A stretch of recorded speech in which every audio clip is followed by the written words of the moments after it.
facilitateur et votre serviteur. Heureux de continuer avec le cours sur la trigonométrie. Dans la première vidéo, nous avions vu la définition de trigonométrie, les mesures des angles, les propriétés des fonctions trigonométriques.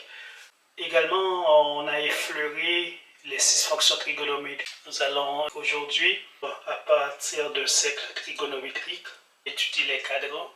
On va voir les 6 fonctions trigonométriques. Également, on va démontrer quelques équations trigonométriques pour enfin terminer avec des exercices. J'espère que nous allons passer un bon moment ensemble. Sur ce, je vous prie de monter à bord, de prendre part à cette belle aventure de trigonométrie. On a vu l'étymologie du mot. Je vous invite à revoir la vidéo précédente pour pouvoir prendre connaissance des notions déjà vues. Pour représenter les cadrans, on a besoin d'utiliser un repère cartésien de type orthogonal. Orthogonal veut dire que les deux axes sont perpendiculaires, c'est-à-dire forment un angle de 90 degrés. L'axe des abscisses horizontal, on va l'appeler X, et perpendiculairement, on va tracer l'axe des ordonnées. L'axe des abscisses, l'axe des ordonnées. Les deux axes se rencontrent en un point central appelé O et forment un angle de 90 degrés. Donc c'est pourquoi on parle de repère cartésien orthogonal. Un repère cartésien orthogonal peut être aussi un repère orthonormé. Lorsque je considère un vecteur unitaire, soit je l'appelle I, et un vecteur unitaire J, donc les deux axes forment un angle de 90 degrés, mais aussi j'ai un vecteur unitaire qui s'appelle OI, OJ, de même longueur, donc norme de OI est égale à norme de OJ est égale à 1, donc je parle de repère cartésien orthonormé. On n'est pas en géométrie, on est en trigonométrie, donc on va juste utiliser un repère orthogonal. Si vous observez bien, on a 90 degrés, ainsi de suite, donc le tout forme 360 degrés. Maintenant, comme vous pouvez observer, les deux axes forment, n'est-ce pas, 4 parties. En trigonométrie, on ne parle pas de parties, on parle de cadran. Quand on est en présence d'un repère cartésien, n'est-ce pas, on distingue 4 parties. Okay? En trigonométrie, on parle de cadran. Pour l'axe des abscisses, on parle de partie supérieure, partie inférieure. Pour l'axe des ordonnées, on parle de côté gauche et côté droit. Quand je parle de partie supérieure droite, je fais allusion au premier cadran. Donc mon premier cadran est donné par la partie supérieure droite. Je parle de premier cadran. Dans le premier cadran, le cosinus est positif. Le sinus également est positif. Ça, c'est dans le premier cadran. Je parle de partie supérieure droite, partie supérieure gauche. Ça s'appelle deuxième cadran. Dans le deuxième cadran, le cosinus négatif, tandis que le sinus porte un signe positif. La partie inférieure gauche, on parle du troisième cadran. Les fonctions cosinus et sinus sont négatives dans le troisième cadran, c'est-à-dire la partie inférieure gauche. La partie inférieure droite du repère s'appelle quatrième cadran. Ici, on a le cosinus positif, tandis que le sinus négatif. on utilise des chiffres romains pour représenter les cadrans. J'espère que ça reste clair pour vous parce que c'est très fondamental en trigonométrie de bien se situer sur les cadrans. D'autres choses que je voudrais mentionner également. Du centre haut vers la droite, on a les valeurs positives de x. Du centre vers la gauche, on a les valeurs négatives de x. Du centre vers le haut, on a les valeurs positives de y. Et du centre vers le bas, on a les valeurs négatives de y. Après avoir vu les cadrans, maintenant on est en mesure de représenter sur ce repère-là un cercle trigonométrique. Et je vais vous expliquer c'est quoi la considération pour parler de cercle trigonométrique. Le cercle trigonométrique doit être orienté de la droite vers la gauche. On va étudier les différents types d'angles. Donc, un angle peut être nul,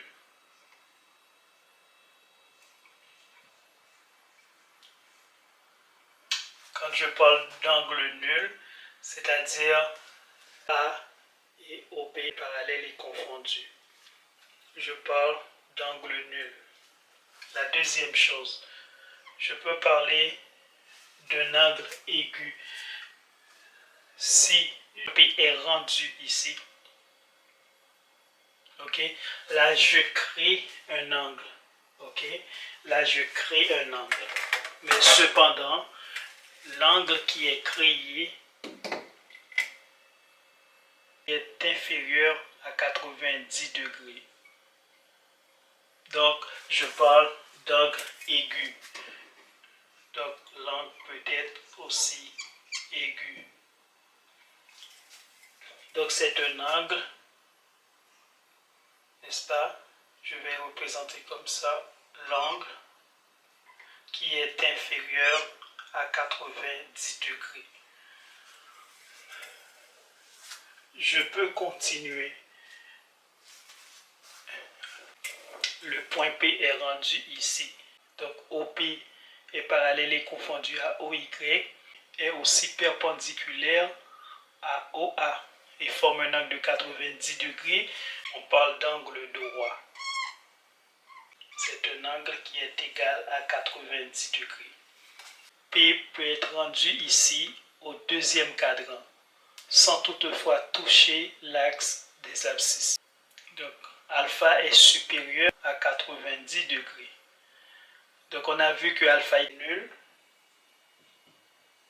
est égal à 0 degré. Alpha ici est inférieur à 90 degrés. Ici, on a l'angle alpha est égal à 90 degrés. Rendu ici, là, on voit que l'angle est supérieur à 90 degrés. Donc, on parle d'angle obtus. Alpha est supérieur à 90 degrés.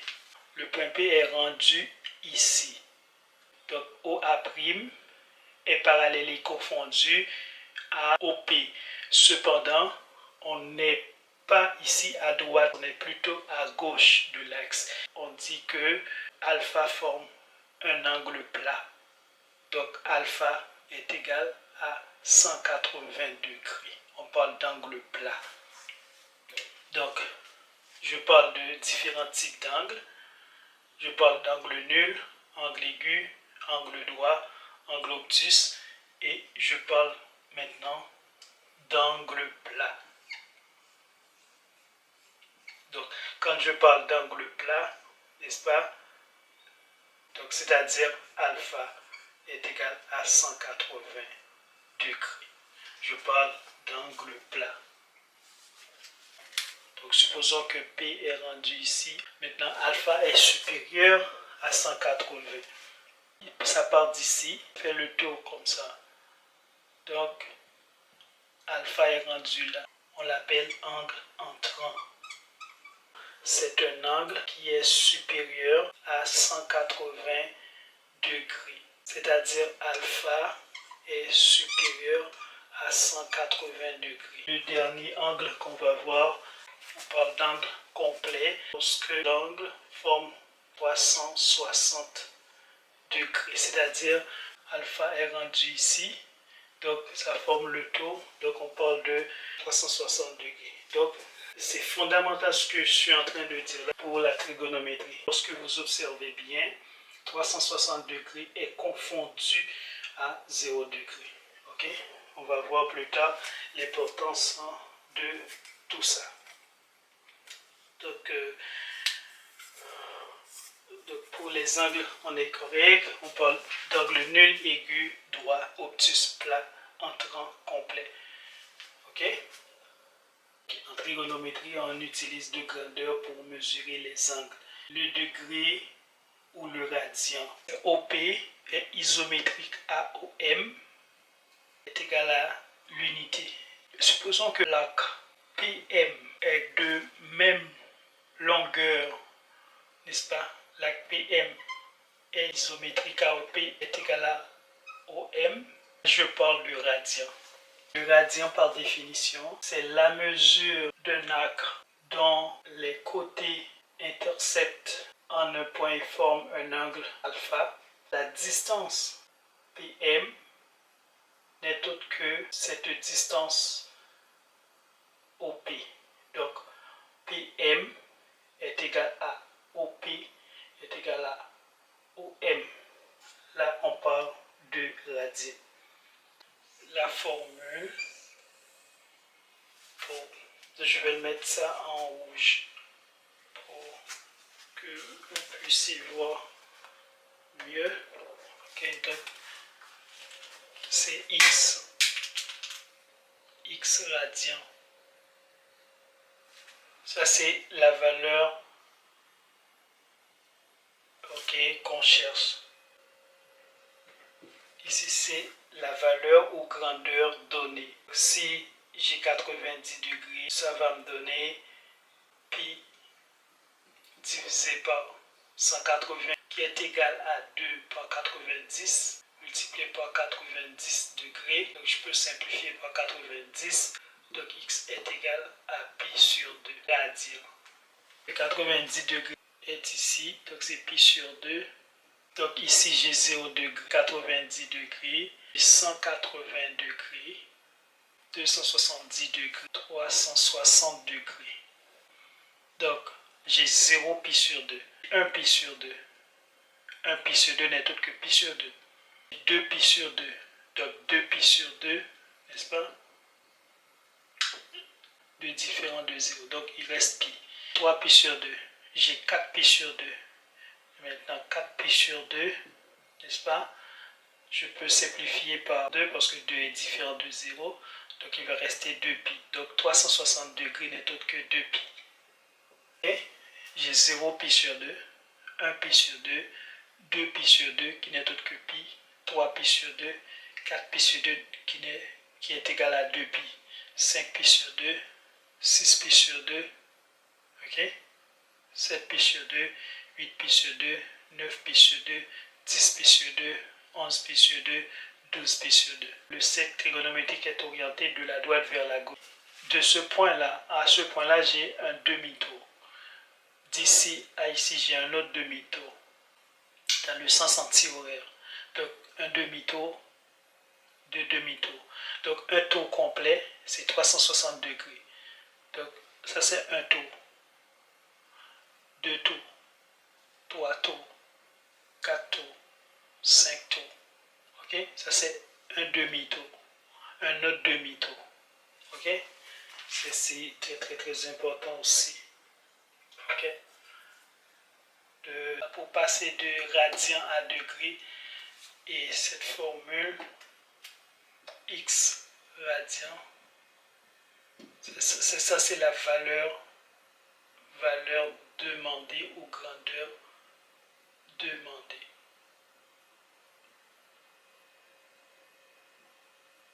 Ça c'est la valeur connue ou grandeur connue, n'est-ce pas? On connaît ça. Maintenant, pour ici. Donc on va dire c'est pi sur 180 degrés multiplié par x degrés. Ok. Encore, ça c'est valeur demandée. Et puis ça c'est valeur connue.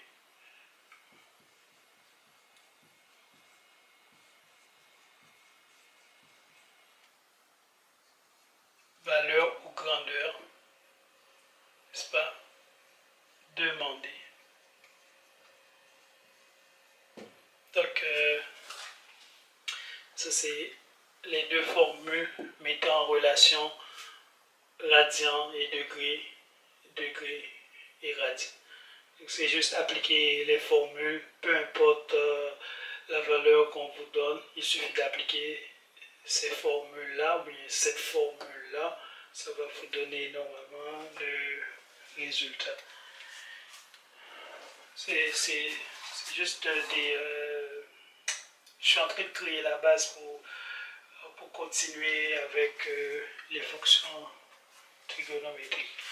Les fonctions trigonométriques se divisent en deux parties. Il existe les fonctions trigonométriques proprement dites, le cosinus, le sinus et la tangente. Les fonctions trigonométriques réciproques, séquentes, coséquentes et la cotangente.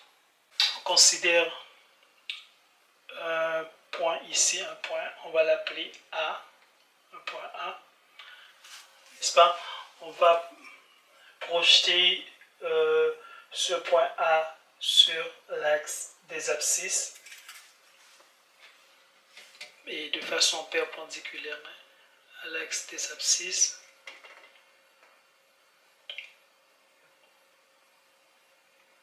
Ok, en un point appelé P. On va projeter aussi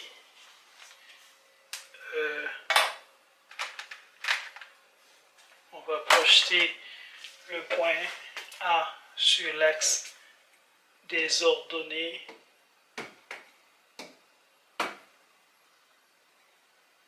c'est-à-dire perpendiculairement. Ok, on va l'appeler M, en un point M.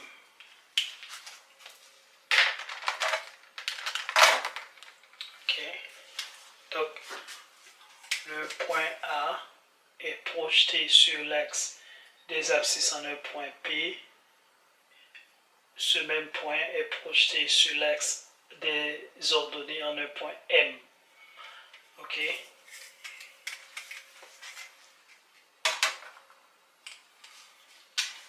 OP, on va voir que OP représente le cosinus de cet angle parce qu'on va avoir un angle ici, un angle alpha, n'est-ce pas? Et si vous observez bien, OA représente le rayon, n'est-ce pas? OA n'est autre que le rayon, est égal à l'unité. Ok? Et par définition, on va voir aussi que ce côté OM représente le sinus, n'est-ce pas? Et par conséquent, lorsqu'on a deux angles ici, on a un angle de 90 degrés, on a un autre angle de 90 degrés. Par conséquent, ces deux angles-là sont complémentaires. Donc, c'est-à-dire, je peux appeler ici bêta, je peux appeler ici bêta. Donc, je peux appeler ici bêta. Je peux appeler ici bêta. Et ici, je peux l'appeler alpha. Parce que les deux sont complémentaires. N'est-ce pas? Parce que la somme des angles d'un triangle est égale à 180 degrés. Puisque la somme des angles d'un triangle est égale à 180 degrés, et j'ai déjà 90 degrés ici, donc alpha plus bêta doit être égal à 90 degrés. De la même chose, de la même manière, puisque j'ai un angle de 90 degrés ici, donc bêta plus alpha doit être égal à 90. Et pourquoi je dis, j'appelle ici l'angle ici bêta, parce que j'ai déjà alpha ici, puisque c'est deux angles complémentaires, donc je dois avoir bêta ici pour que ça donne normalement 90 degrés. Donc alpha plus bêta doit être égal à 90 degrés. Donc si vous voyez, c'est ça l'angle de 90 degrés. Donc c'est très important ce sont les bases. Ça c'est quand on comprend bien, on comprend très très bien, on a la base. Donc je vous dis que toute l'analyse, c'est-à-dire tout est question d'analyse, de compréhension, de logique, de théorème, d'énoncé, de lemmes, d'axiomes, de postulats. Tout est question de comprendre de quoi il s'agit, c'est quoi. Donc, je ne parle pas de conjecture ici, mais c'est de comprendre qu'est-ce qui se passe, de comprendre les phénomènes. Quand on comprend les phénomènes, et on est capable de les analyser, de les interpréter, donc ça va être très très facile. Oui, je dis que je vais démontrer que ce côté-là n'est autre que le cos. Et je vais démontrer que ce côté-là est le cosinus.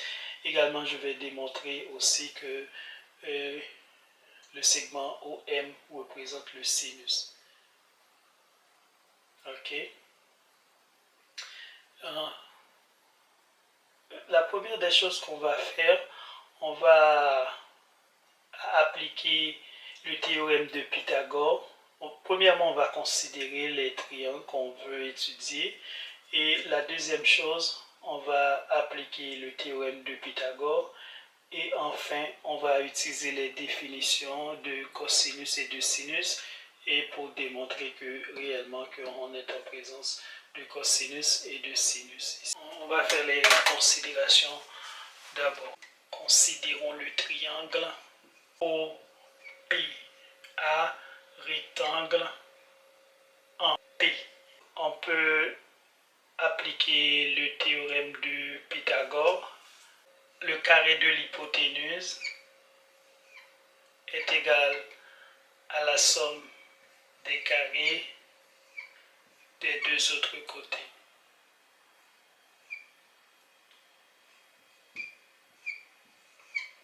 OA, n'est-ce pas? Le rayon est égal à R, est égal à l'unité. OP, ok, OP, on va voir que OP correspond à cos, mais on va le démontrer après, ok. OP, on ne sait pas encore, mais on va démontrer que c'est le cosinus. Et puis, PA,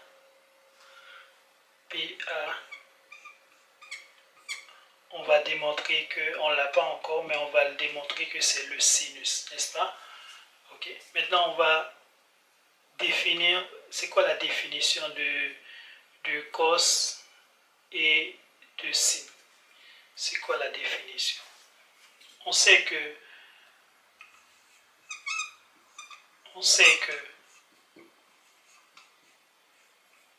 le cosinus d'un angle, c'est-à-dire l'angle alpha, est égal au rapport du côté adjacent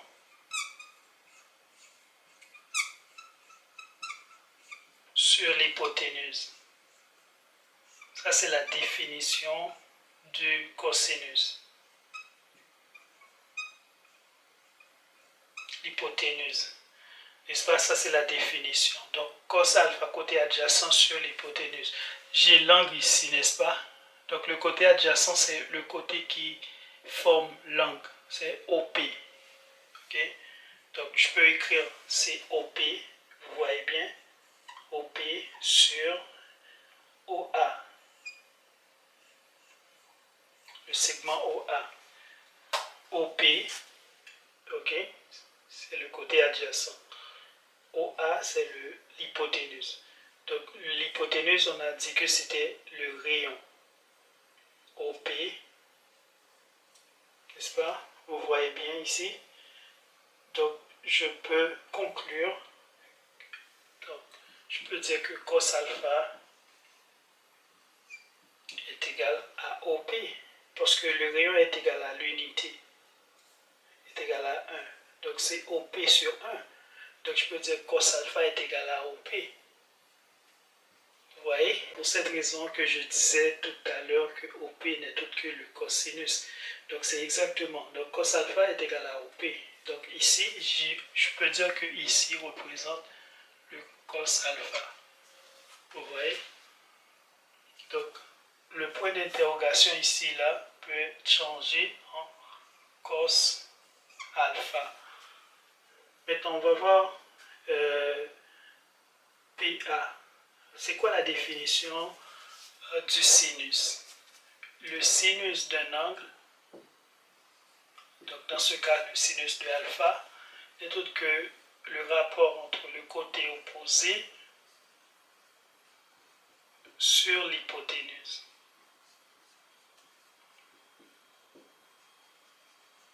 Ok, donc le côté opposé à l'angle n'est autre que le côté qui se trouve en face de l'angle. Le côté qui se trouve en face de l'angle, c'est AP. Donc je peux dire AP ou PA. Ouais, PA. Je vais l'appeler PA sur l'hypoténuse OA. N'est-ce pas? Donc on a ces sin alpha. PA est encore PA. OA n'est autre que le rayon est égal à l'unité. PA n'est autre que le sinus. Et effectivement, parce que sin alpha, donc vous voyez, donc le sin alpha est égal à PA. Vous voyez? Donc je peux enlever le point d'interrogation pour mettre sin alpha. PA est égal, ou isométrique AOM est égal à sin alpha. De cette équation ici, donc si je l'avais appelée comme delta, je peux dire delta implique rayon au carré est égal au PC cos alpha au carré plus PA, le sin alpha au carré. On peut conclure que cos carré alpha plus sin carré alpha est égal à 1. C'est la première identité trigonométrique. Je vous conseille d'aller regarder la première vidéo pour voir les définitions de cosinus, de sinus. Donc, j'espère que vous avez compris. Ça, c'est la première identité trigonométrique. Cos carré alpha plus sin carré alpha est égal à 1. N'oublie pas, on peut appeler alpha, on peut changer le nom de alpha, on peut l'appeler x, on peut l'appeler θ, on peut l'appeler bêta, peu importe le nom, mais l'équation reste pareille. Parallèlement à l'axe des ordonnées, okay, je vais tracer une droite tangente à ce cercle trigonométrique. Si on continue ce côté-là, en un point, je vais l'appeler N, n'est-ce pas? Ok. Je peux dire que parallèlement à l'axe des abscisses, on peut tracer une droite qui est également tangente au cercle. On va l'appuyer, on peut appliquer le théorème de Thalès pour trouver normalement la tangente ainsi que cotangente. Et à partir de là aussi, on peut trouver la tangente par définition n'est autre que le rapport entre le côté opposé sur le côté adjacent. Considérons les triangles OPA, okay, qui est rectangle en P et le triangle OTN, rectangle en T. Là, on va appliquer le théorème de Thalès. Le rapport des bases est égal au rapport des hauteurs.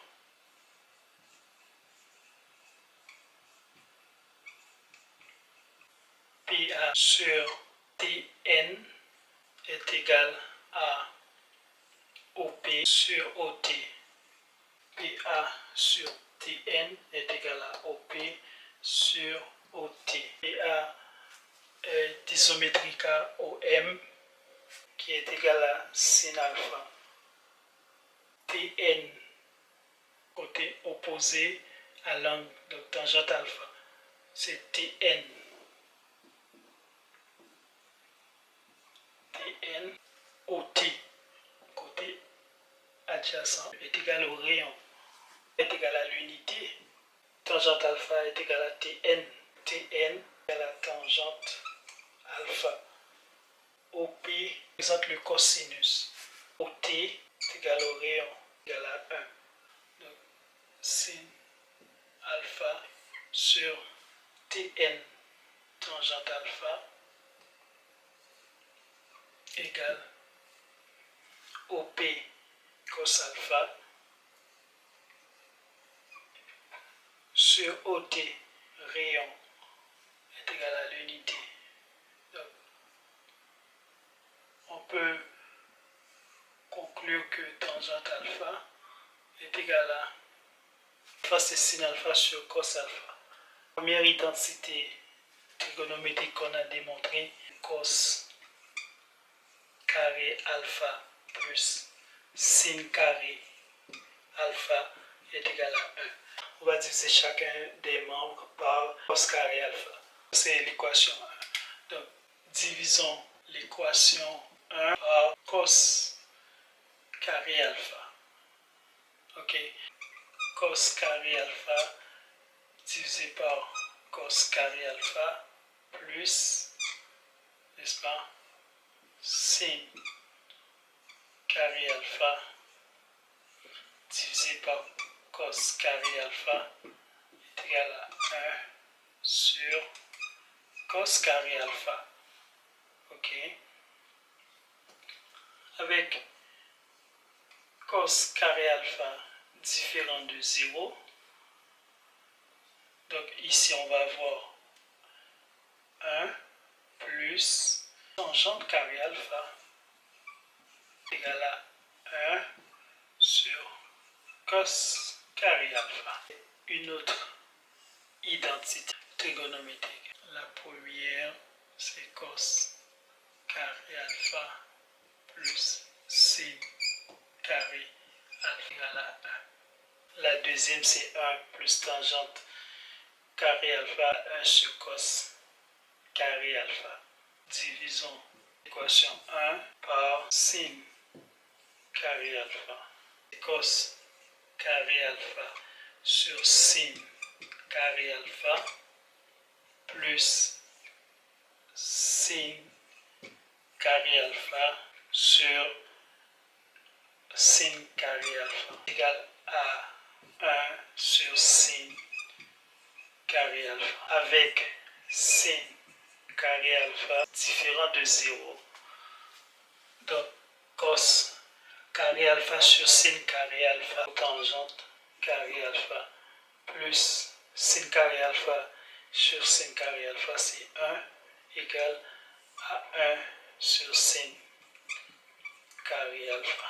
Donc ça c'est la troisième identité à mémoriser, à tenir compte.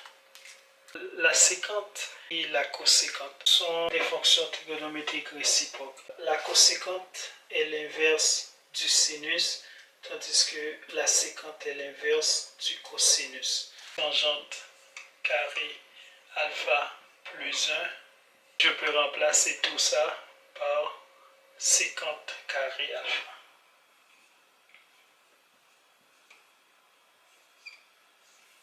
Donc ça c'est une autre équation. Quatrième.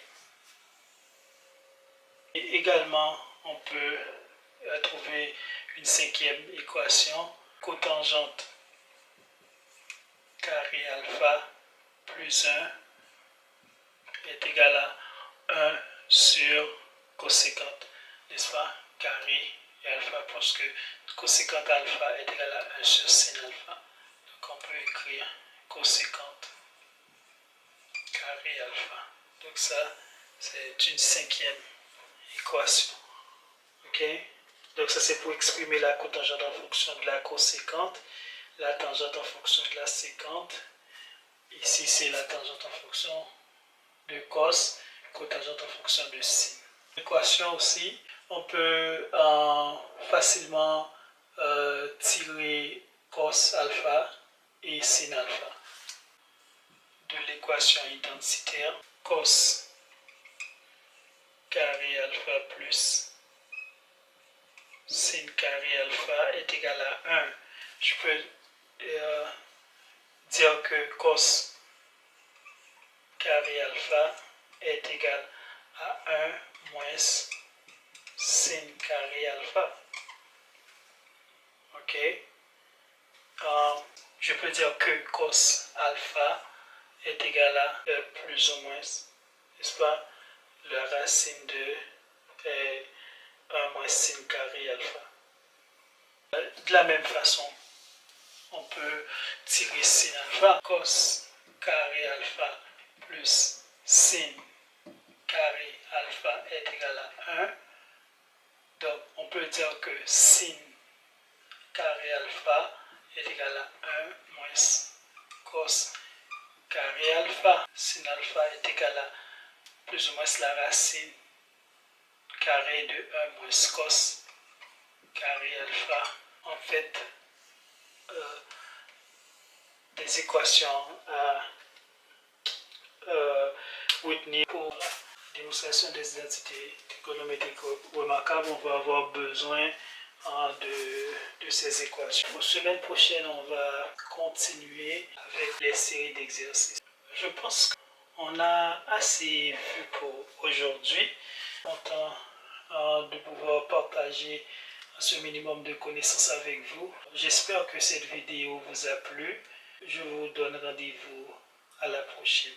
Merci et à bientôt. Bye bye.